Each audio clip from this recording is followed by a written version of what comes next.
बिस्मिल्लाहिर्रहमानिर्रहीम।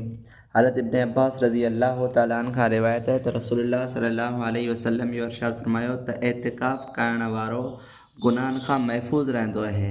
एतिकाफ़ करण वारा गुनाहनि खां महफ़ूज़ रहंदा आहिनि ऐं उन जूं सभु नेकियूं अहिड़े तरीक़े सां लिखियूं वेंदियूं आहिनि जीअं त हू ख़ुदि पाण कंदो रहंदो हो। इब्न माजा जी इहा रिवायत है। मसइलो, अगरि को रोज़ेदार ॾींहं जे अंदरि सुतल हुजे ऐं निंड मंझां जीअं उथियो त उनजे ॾंद मंझां रतु निकितो त इहो यकीन आहे त सुम्हण जे दौरान रतु उनजी निड़ी में वियो या कोन वियो, त पोइ इन सूरत में त रोज़ो कोन टुटंदो। हा, अगरि यकीन हुजे त रतु निड़ी जे अंदरि वियो आहे ऐं रत जी मिक़दार थुक खां वधीक आहे त पोइ इन सूरत जे अंदरि रोज़ो फासिद थी पवंदो, यानी टुटी पवंदो, क़ज़ा लाज़िम थींदी, न त कोन थींदी। यानी मतिलबु इहो त अगरि रत जी मिक़दार थुक खां घटि आहे त इन सूरत में रोज़ो फासिद कोन थींदो।